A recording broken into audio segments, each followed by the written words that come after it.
Bom dia.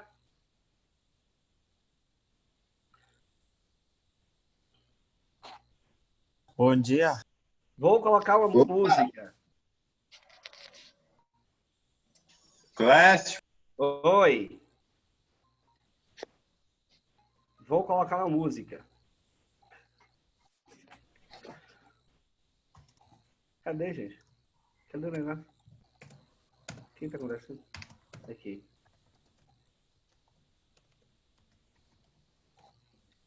Minha internet caiu? Não, não é música ainda. Esse é comercial do YouTube. Obrigado. Por que o YouTube Tem faz que isso? agradecer nada, não. É porque não tem YouTube Pro Go Explain. Vai, meu filho. Não é pra hoje? Agora eu vou tocar uma música que você disse que se eu viesse até aqui, tinha que...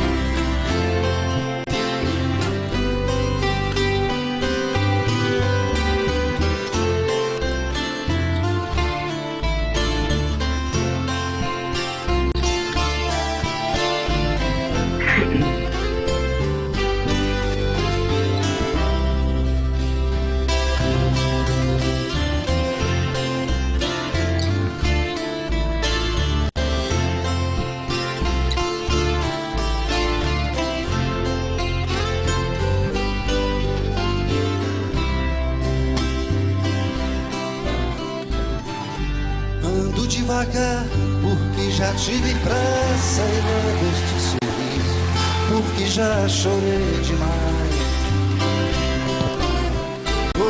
Hoje me sinto mais forte, mais feliz. Por que você parou, meu filho? Quem sabe, só levo a certeza de que muito pouco eu sei.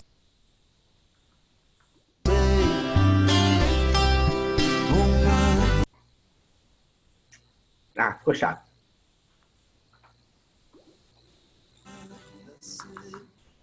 Vai pra você, mano. Engasgando? Paga o cara pra cantar, pro cara ficar engasgando? Ora, bola. Galera, vamos corrigir a atividadezinha da semana passada. Aqui. Tá todo mundo bem? Todo mundo feliz? Cadê minhas letrinhas? Só o Lucas tá aqui, ó, guerreirão. Marquinhos, dá um joinha. Oi? Dá um joinha aí. É nóis, junto. Só tem você aqui, do mais é tudo letra. Tô dando aula para letras.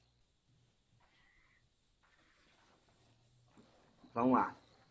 Quero ver quando voltar na época que vamos para a sala de aula. Vai todo mundo de burca, com medo de ir de um ver o outro. Vamos lá. Atividade, capítulo 12. Capítulo 12 é a hidrosfera. Podia ter dado um enter na hidrosfera para ficar mais bonitinho. Vamos fazer isso. Vai ficar bonito. Vai ficar bonito assim. Isso. Então vamos lá, galera. O que eu tenho aqui? Primeira questão sobre o El Niño. O El Niño é um evento de teleconexão oceano-atmosfera, caracterizado por anomalias positivas das águas superficiais e profundas nas porções central e leste do Pacífico Equatorial. As áreas mais fortemente influenciadas são as Américas, Ásia e Oceania. Regiões essas que margeiam os oceanos supracitados, o Oceano Pacífico, alterando a dinâmica tanto das correntes marítimas quanto da circulação atmosférica regional e global. Essa alteração assume dimensões continentais e planetárias à medida que provoca desarranjos de toda a ordem em vários climas da Terra. Isso aqui já é uma questão, né? Pode perguntar, explique isso aí que já dá uma questão. Sobre o El Niño e a dinâmica climática global, é correto afirmar: as anomalias que produzem o El Niño são decorrentes das atividades humanas. Está errado. O El Niño é um fenômeno É natural. natural. Muito bem. B. Considerando a variabilidade natural existente há milhares de anos, com relatos históricos de ocorrência nas civilizações pré-colombianas e que pode ter seus efeitos intensificados devido às mudanças climáticas. O que você acha, Lucas? Isso aqui eu acho que não é. Por quê? Porque está muito confuso. Tá muito estranho isso aqui. Vamos ver as outras. Está associado ao aumento da atividade sísmica no Oceano Pacífico. Nada a ver, nada a ver. Tá bom. Nada a ver com isso. Vamos lá. Tem relação direta com o aumento do fluxo de raios cósmicos durante os períodos de baixa atividade solar, permitindo maior entrada desse tipo de radiação em nosso sistema e alterando a dinâmica atmosférica. O que você acha, Lucas? Isso aqui também tá bem... Não. Vamos lá. Se fosse por conta dos raios cósmicos, as outras faixas na mesma latitude... Também teriam que sofrer. Exatamente. O que não acontece. Exatamente. Evidentemente. É responsável pela existência do clima semiárido do sertão nordestino, principalmente devido ao ramo de divergência da selva de Walker, que ocorre sobre a região. O que você acha? Você marcou essa aí, né? Porque só tem essa aí. Sim. Mas vamos lá. É o único responsável pela existência do clima semiárido? Pera. Oi? Ele é o único responsável pelo clima semiárido? Não. A outra coisa, a selva de Walker, ela faz isso aí?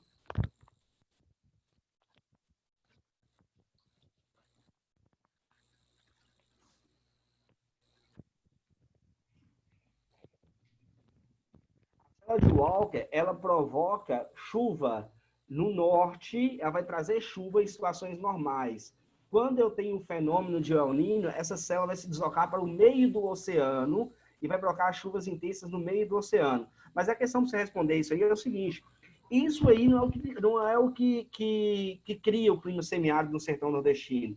O clima semiárido no sertão nordestino tem outro fator muito mais influente, que é a questão do relevo na costa, na zona da mata, no agreste aqui no sertão nordestino, que impede a influência da maritimidade na região do sertão, do Nordeste brasileiro. Entendeu? Então, a resposta nossa aqui, ó, apesar de parecer estranha, é a letra B. Por quê? Porque é um fenômeno natural, é uma variabilidade natural. Existem relatos em evidências históricas de civilizações maias, incas e astecas de ter passado por períodos de estiagem, e esses efeitos ele vai ser agravado pelas condições de exploração local nossa aqui. Por exemplo, quando eu tenho a estiagem no sertão nordestino, em uma área com grande desmatamento, ou uma área sem nenhum tipo de preservação, ou sem nenhum tipo de política específica àquela adaptação do clima semiárido, eu vou ter os problemas agravados, certo? Então, eu estou usando aqui os efeitos das ações humanas para o agravamento do problema e não a opção A, que coloca como condicionante, como fator preponderante para o problema em si. Então, a resposta nossa é a letra B. Bacana? Tá convencido, Lucas? Sim. 2. Para as pessoas responder as questões 2 e 3, observe o mapa Brasil e hidrografia e a tabela aspectos gerais das regiões hidrográficas do Brasil, ambos na página 9. Considerando que a vazão é o volume de água que flui a cada segundo, identifique dentre as regiões hidrográficas qual apresenta maior vazão média e qual apresenta a menor vazão média, porque ocorre essa diferença da vazão entre as regiões hidrográficas. Maior vazão é do Amazonas, óbvio. E a menor? A menor de todas tá aqui, do Parnaíba. Parnaíba. Você sabe onde fica? Localiza Parnaíba Não. Lá no sertão setentrional, lá na pontinha norte do sertão nordestino, acima da bacia do Rio São Francisco.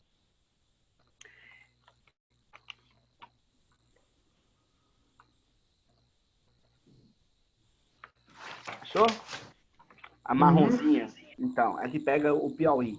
Tem um lugar chamado Delta do Parnaíba, que é um lugar bem interessante de ir passear quando vocês tiverem escolhido um roteiro de viagem. É o maior delta do mundo, o Delta do Parnaíba.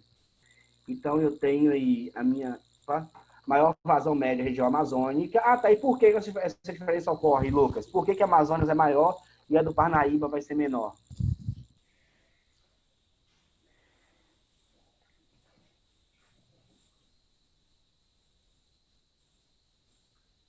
Lucas, Oi.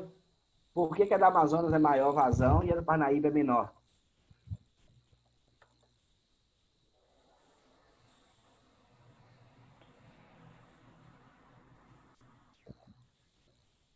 Vocês dão? Pedro, cadê Pedro? Qual, Pedro? Buffon. Olha você mesmo. A região hidrográfica da Amazônia é que possui maior vazão média e a região hidrográfica do Parnaíba é que possui a menor vazão. A região da Amazônia possui uma precipitação muito alta, o que faz com que os rios fiquem abastecidos. O contrário ocorre no Parnaíba, por essa região estar no polígono das secas, o que leva à secura dos rios pela insuficiência das chuvas. Perfeito. Desculpa, até cortei no meio da resposta. A distribuição da população brasileira sobre as regiões hidrográficas ocorre de forma bastante desigual. Apresente um exemplo que justifique tal afirmação, Caio. Eu. Fala para nós, a letra A da 3.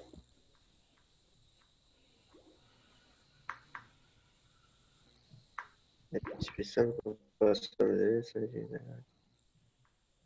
É o ciclo das secas, a má distribuição de água. Não, peraí. A falta de política. Não, você está interpretando errado. Letra A. A distribuição da população sobre as regiões hidrográficas ocorre de bastante desigual. A distribuição da população sobre as regiões hidrográficas. Apresente um exemplo que justifique tal afirmativa. Aonde eu tenho maior volume de água, é onde eu tenho maior número de pessoas? Ah, não. Por quê? Explica para mim. Que geralmente, bom, não sei muito bem explicar, porque geralmente é uma área meio... Na hidrografia brasileira, nas regiões hidrográficas. Sim, é tipo a Amazônia. Isso, e a Amazônia tem o maior contingente populacional? Não. É justamente ao contrário, né? Na Amazônia eu tenho 45% do território e apenas 5% da minha população. Beleza? Influenciado pelos aspectos naturais daquele lugar. Eu tenho uma vegetação muito densa, uma floresta equatorial, uma floresta muito densa, uma mata muito densa que vai impedir a fixação humana e deve se evitar para evitar os impactos que uma ocupação muito densa provocaria ao meio natural. Qual a região hidrográfica? Aline. Aline tá aí? A ribanense mais linda desse Brasil. Cadê ela? Oi. Tudo bem com você? Então tá bom. Responde a B para mim aí. Qual a região hidrográfica em que habita o maior número de brasileiros? Opa, tá aqui já. Vou tirar aqui. Ah, nem vi. Posso falar o meu? Pode falar. Responde todo logo. Do Paraná, área de 10% e 32,1% da população. Muito bem, acho que tem o maior adensamento populacional em relação às regiões hidrográficas é na região hidrográfica do Paraná, que é a mais explorada economicamente até os projetos de hidrelétricas ficarem prontos na região norte do Brasil. Muito bom. A questão 4, galera. Relatórios da ONU alerta que o padrão de consumo, que se o padrão de consumo não mudar, em 2025, 1,8 bilhões de pessoas estarão vivendo em região com absoluta escassez de água. E 2/3 da população do mundo poderá estar vivendo sob condições de estresse hídrico. Galera, essa relação entre consumo e meio natural também é tema da nossa próxima aula, que se der tempo a gente inicia hoje. Então vamos lá. Sobre os fatores relacionados à crise de abastecimento de água potável no mundo, pode-se afirmar que, embora a água doce disponível no mundo ultrapasse largamente a necessidade de consumo atuais, a crise de água é uma realidade no planeta. Isso é verdadeiro, galera? Não. Tem certeza? Peraí. Olha só. Sim, é verdadeiro. Dá um exemplo para mim, Lucas, de onde que eu tenho essa realidade implícita. De crise d'água? Explícita, na verdade, né? Onde que eu tenho uma oferta de água e, apesar de eu ter essa oferta de água, eu tenho uma condição de falta de água disponível para o abastecimento humano. Brasil. Brasil. Algum lugar específico você consegue dizer? Nordeste. Não. Porque o Nordeste, eu tenho um processo de escassez de água. Vamos lá. Cidades às margens de rios na Amazônia. Qual é a condição? Eu tenho a água disponível, mas eu não tenho um tratamento para disponibilizar essa água para o consumo humano. Eu tenho regiões urbanizadas no Brasil, como São Paulo, por exemplo. São Paulo, no ano de 2015, se eu não estiver enganado, foi 2015, houve uma escassez de água muito grande. Mas não tem um rio que passa no meio de São Paulo? Eu não tenho um rio Tietê que passa... E por que as pessoas não consomem aquele rio? Todo poluído. Exatamente. Então, eu tenho a água disponível, mas a forma incorreta de utilização dessa água leva à poluição desses mananciais, que apesar de eu ter a água, eu não tenho ela de maneira própria para o consumo. Então, vai faltar água tendo água. Então, é mais ou menos isso que a questão está falando. Embora a água doce esteja disponível, ultrapassa a necessidade, a crise de água é realidade no planeta, porque eu tenho a poluição de muitos mananciais. Em muitos países, as reservas subterrâneas de água renovam-se em velocidade menor que a retirada, provocando a secagem de poços e um efeito de subsidência, rebaixamento bastante pronunciado em suas áreas urbanas, que compromete a estrutura das construções e os monumentos históricos. O que vocês acham disso, galera?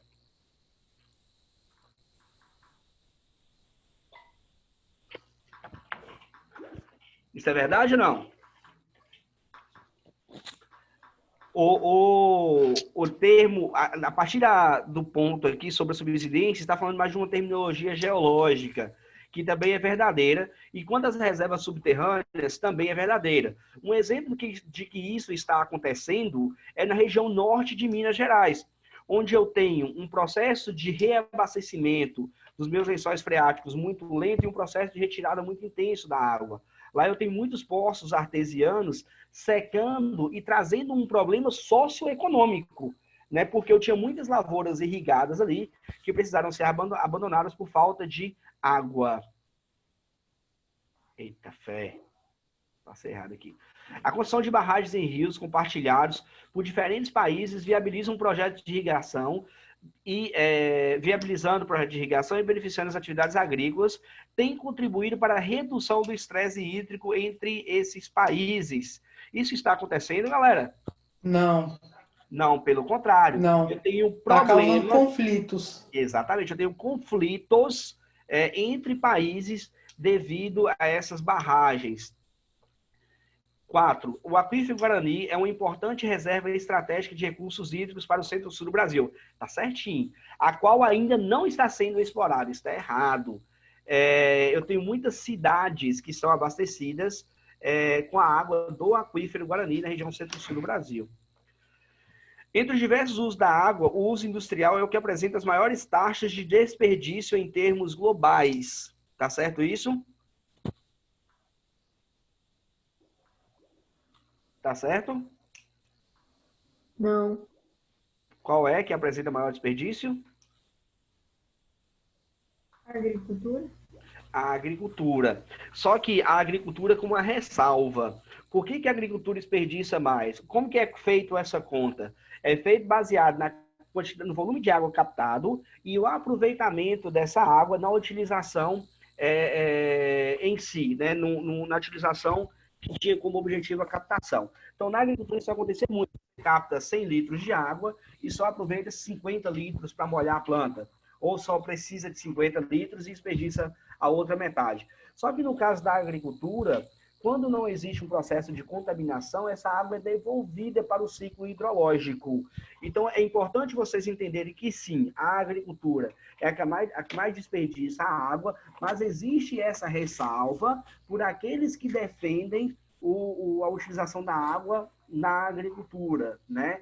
Porque existem propostas e projetos de regular de maneira mais eficiente o acesso à água pela agricultura, né? Para tentar minimizar os impactos quanto à utilização, quanto aos recursos hídricos. Só que isso é uma faca de dois legumes, como diz a música do outro, do Mamonas Assassinas.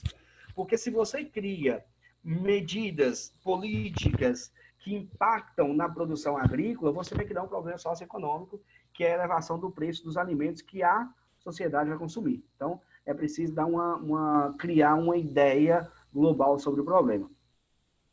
Então, a resposta nossa aqui, que eu já vacilei, já dei para vocês, vai ser a letra A. Alternativas 1 e 2 estão corretas. Tudo bem até aqui, galera? Questão 5, pede para vocês fazerem um texto. Alguém me perguntou, professor, precisa fazer um texto? Eu falei, não, faz só um parágrafo dissertativo, está ótimo. Eu acabei formatando errado aqui. Eu não fiz um parágrafo dentro das normas técnicas da ABNT. Eu coloquei só algumas possibilidades de conteúdos para vocês aqui. O texto está falando sobre o problema que a gente teve no Rio Doce, devido o duto de Mariana. Depois a gente tem, na verdade, o duto da mineradora que vai romper em Congonhas. Isso vai acontecer em 2015. Depois eu vou ter o problema... Peraí, desculpa. Eu não leio o texto para adiantar. Ah, tá. Em 2015 foi o Mariana e em 2017 foi o duto da mineradora em Congonhas. Então, o que a gente tem no Brasil? A gente tem uma sucessão de problemas vinculados a grandes empresas, grandes áreas de exploração, principalmente de recursos minerais, e contaminação de mananciais de água. Depois desse aqui, a gente teve o problema ainda da barragem de Fundão, né? Que foi a última e mais trágica para a população brasileira.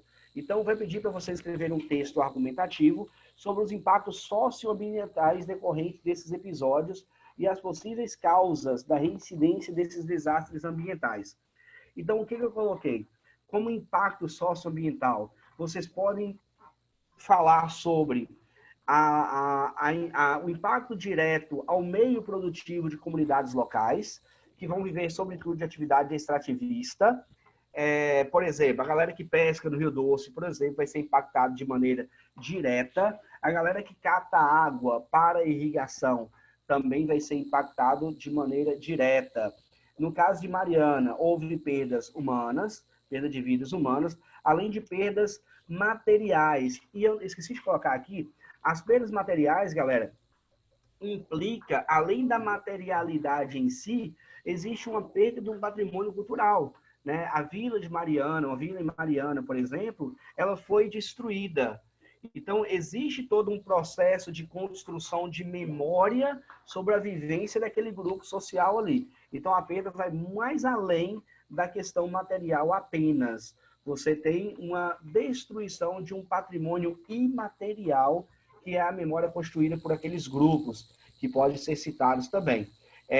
Coloquei a questão das lavouras aqui. E por que esses incidentes vão se repetir? A gente tem a fragilização da legislação ambiental e, no caso de países menos desenvolvidos, é mais comum, não que nos desenvolvidos não ocorra, a questão da corrupção envolvendo agentes públicos, que deveriam combater essas práticas, essas atividades, e eles acabam sendo corrompidos, né, a fazer, entre aspas, vistas grossas e permitir essa condição de funcionamento de maneira predatória dessas empresas aí. Em todos esses, na verdade, nos dois casos de Mariana e recentemente agora de Fundão, houve há suspeitas de que houve pagamento de propina para agentes públicos aprovar relatórios ou não cobrar determinadas licenças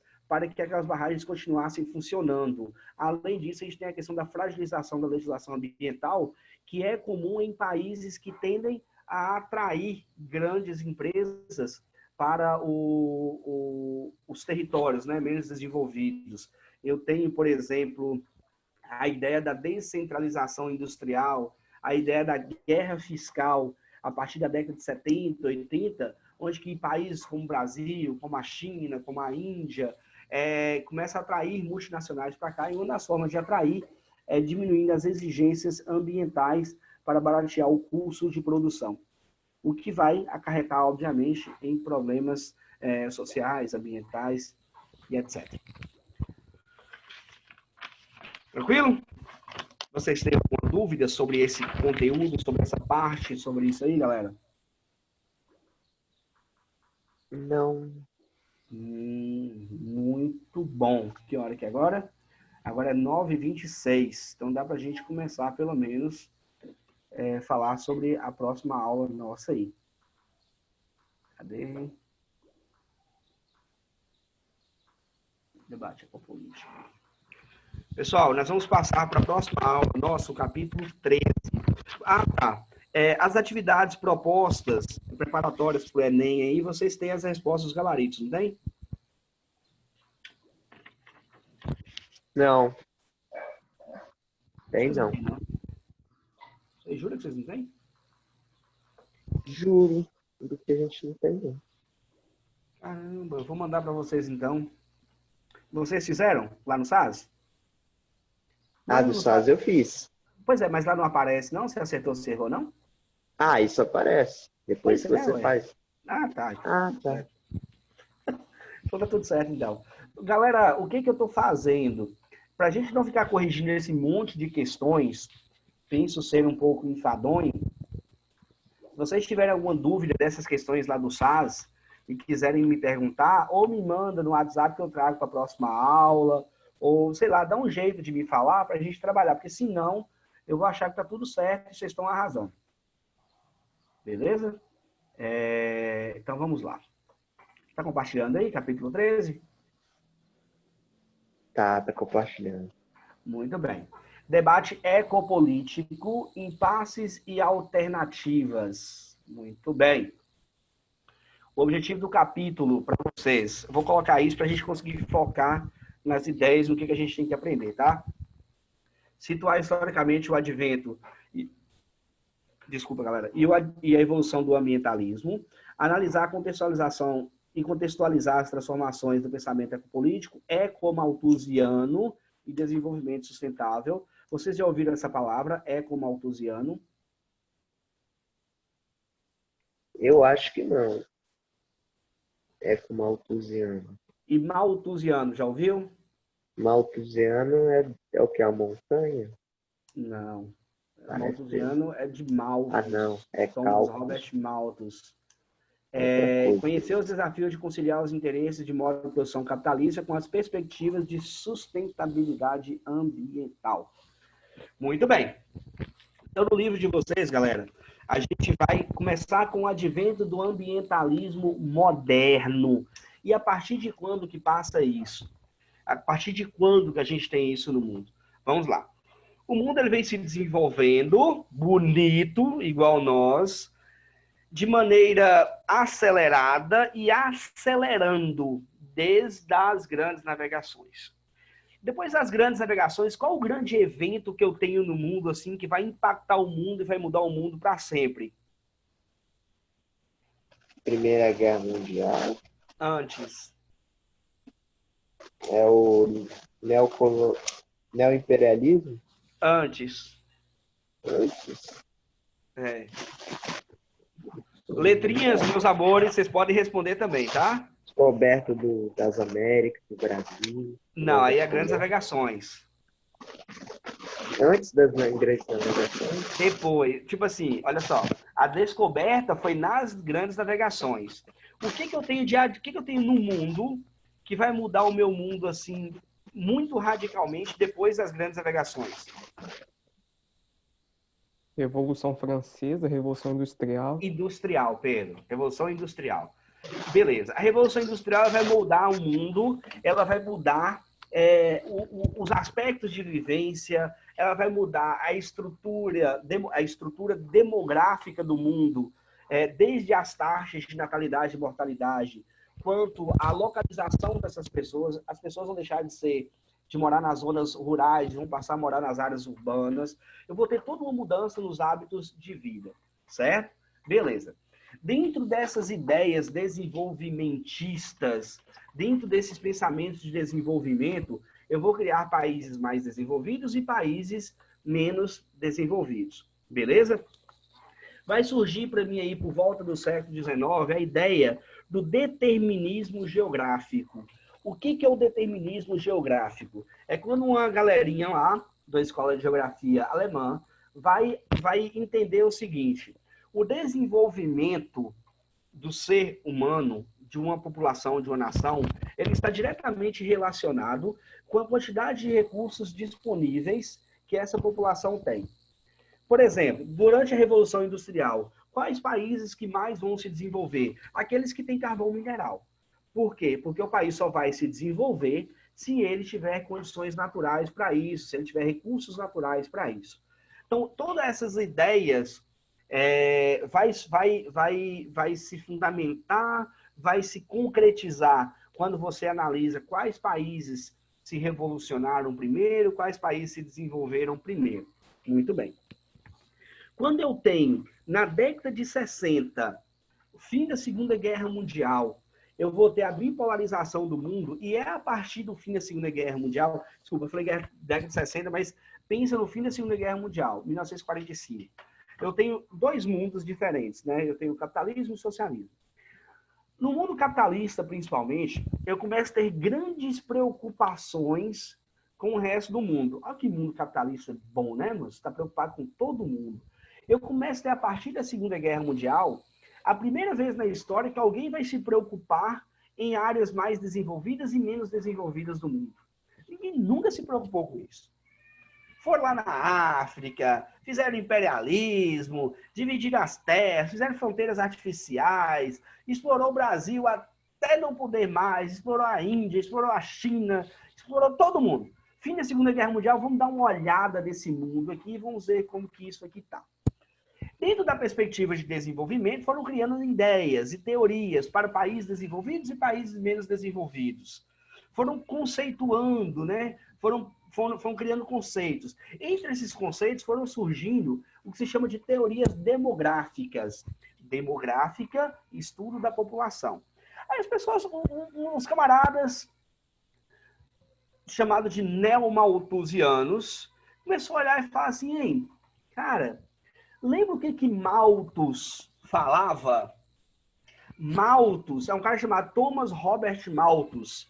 É um cara que lá na Revolução Industrial, ele começou a olhar para a população e falou bem assim, ó, é o seguinte, a população está crescendo num ritmo muito acelerado, né? Porque quando a gente teve o advento da Revolução Industrial, a gente teve melhorias nas condições de vida, a galera começou a ir para cidades, houve um início da melhoria de higiene. Vocês reparam que quando a gente fez o trabalho sobre as grandes epidemias vão acontecer principalmente até o século XVIII. Depois a gente vai ter a gripe espanhola, vai ter a AIDS, mas a epidemia que matou quase metade da população, peste negra, foi lá no século XIV, século XV, não foi isso que vocês fizeram lá? Então, quando você tem a Revolução Industrial, a população vai melhorar minimamente condições de vida e isso vai fazer com que a galera morra menos. Vai reduzir as taxas de mortalidade.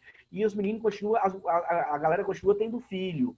Então, eu vou ter uma explosão demográfica lá na Revolução Industrial. O que o Malthus falava, que é a teoria malthusiana? Galera, a população está crescendo num ritmo muito acelerado, numa progressão geométrica, 2, 4, 8, 16, 32. E a produção de alimentos está crescendo no ritmo aritmético, 2, 4, 6, 8, 10, 12. Ou seja, vai faltar comida. Vai faltar comida para esse povo. Só que a teoria do Malthus, ela rapidinho foi para o vinagre. rapidinho não se concretizou. Por quê? Porque as pessoas vão se desenvolvendo, o lugar vai se desenvolvendo, e além de esse desenvolvimento impactar no futuro nas taxas de natalidade, esse desenvolvimento das áreas urbanas também vai ser levado para a área rural.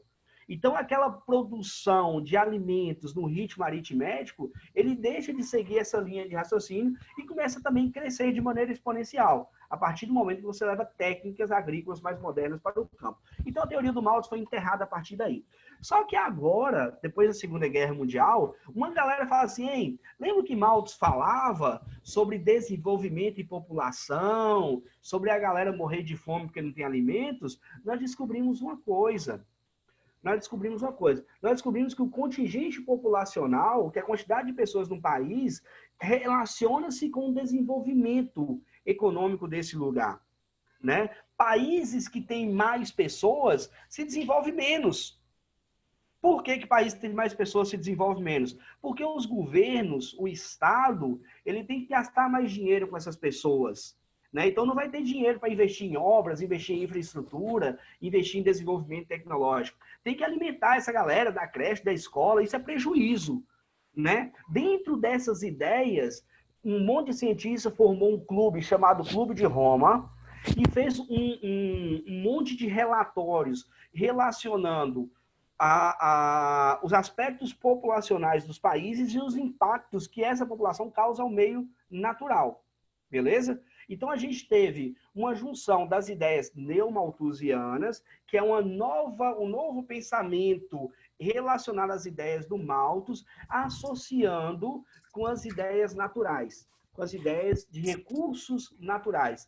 Então, eu vou criar a teoria ecomalthusiana, que é um pensamento ecológico em relação ao contingente populacional, certo? E a partir daí, essa galera vai criar a seguinte ideia: os países mais pobres, com taxa de natalidade mais alta, vão provocar mais pressão sobre o meio natural. Pensa nisso, ecomalthusiano. Os países mais pobres, as taxas de natalidade mais elevada vão causar mais pressão ao meio natural, vai impactar mais ao meio ambiente. Isso é um ponto do pensamento ecomalthusiano. Na história do pensamento global, isso é um marco. Por quê? Porque é a primeira vez na história que o mundo vai se reunir para pensar nas questões ambientais. A gente vai ter a Conferência de Estocolmo em 1972. Estocolmo é na Suécia. Foi a primeira vez na história da humanidade que o mundo vai se reunir em torno de um pensamento sobre as questões globais, sobre as questões climáticas de maneira global, certo? Mas dentro dessa visão dos ecomalthusianos. Quando acaba a Conferência de Estocolmo, uma das principais orientações que essa conferência vai trazer era que os países mais populosos deveriam estabelecer controle de natalidade para a sua população. Justamente fomentando as ideias do ecomalthusianismo, né, de que os países mais populosos, eles demandam de mais recursos e vão impactar mais o meio ambiente. Bacana, galera? Então, a gente tem a Conferência de Estocolmo, esse Clube de Roma e a Conferência de Estocolmo como marco de pensamento nas questões ambientais a nível global. Então, a gente tem 20 anos até a gente ter a Eco Rio 92, que é outro marco importante. Então, o que eu tenho nesses meus 20 anos? Eu tenho nesses 20 anos a decadência do pensamento ecomalthusiano. Por quê? Porque como eu vou ter o início de uma proposta de pensamento mais global, então eu vou ter mais pessoas estudando sobre o meio ambiente. Eu vou ter mais pessoas estudando sobre o meio natural. Aí vocês lembram que vocês viram, ou deveriam ter visto o vídeo sobre os gases de efeito estufa, os CFCs? O estudo sobre esses gases de efeito estufa, eles vão acontecer no decorrer desses 20 anos. Então, no decorrer desses 20 anos, as pessoas vão começar a perceber assim, bem, não é exatamente os países mais populosos... Oi? Ao longo de 20 anos, a galera vai perceber o seguinte, vai assim, bem, não é exatamente os países mais populosos que mais impactam negativamente o meio ambiente. Eu tenho uma outra coisinha aí que vai fazer com que o meio natural seja mais explorado. Aí eu começo a relacionar a exploração, a degradação do meio ambiente às questões econômicas, ao consumo desenfreado, à aquisição e à produção de bens de consumo em demasia, para atender ao interesse do capital, né? Existe uma frase famosa do Lavoisier: na natureza nada se perde, nada se cria, tudo se transforma.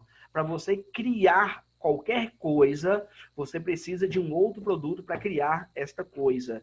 Então, para você ter os bens de consumo que a gente tem hoje, você tem que tirar isso de algum lugar, e normalmente esse lugar é o meio natural. Então, você tem essa entre 1972 a 1992, que é de uma conferência a outra, vários estudos que vão relacionar a ideia do consumo desenfreado ao impacto ao meio ambiente, fragilizando as ideias dos ecomalthusianos, né?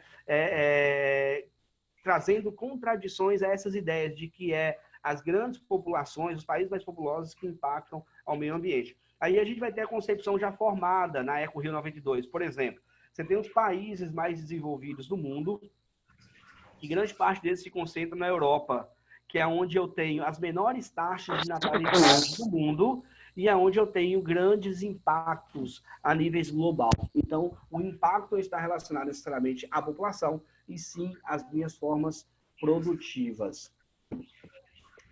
Alguém quer falar alguma coisa, galera? Opa! Muito bem. Aí eu vou ter o relatório de Brundtland, não sei como é que fala isso, e a Rio 92. Muito bem. O relatório, ele vai anteceder a ideia, vai anteceder a Eco Rio 92 e vai começar a desenvolver a ideia do desenvolvimento sustentável. A partir desse relatório, a gente começa a ter esse pensamento sobre desenvolvimento sustentável. O que é esse desenvolvimento sustentável?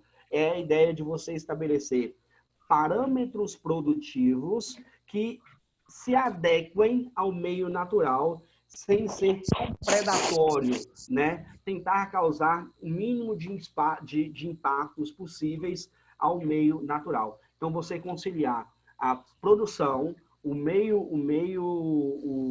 produtivo com a sociedade e o meio natural, né? A gente não pode ser radicais o suficiente para pensar que devemos parar de produzir tudo para preservar o meio ambiente. Existem responsabilidades sociais, existem pessoas que dependem dos meios produtivos. Por exemplo, quando a Samarco teve um problema lá em Mariana, uma forma de pressionar os agentes públicos quanto a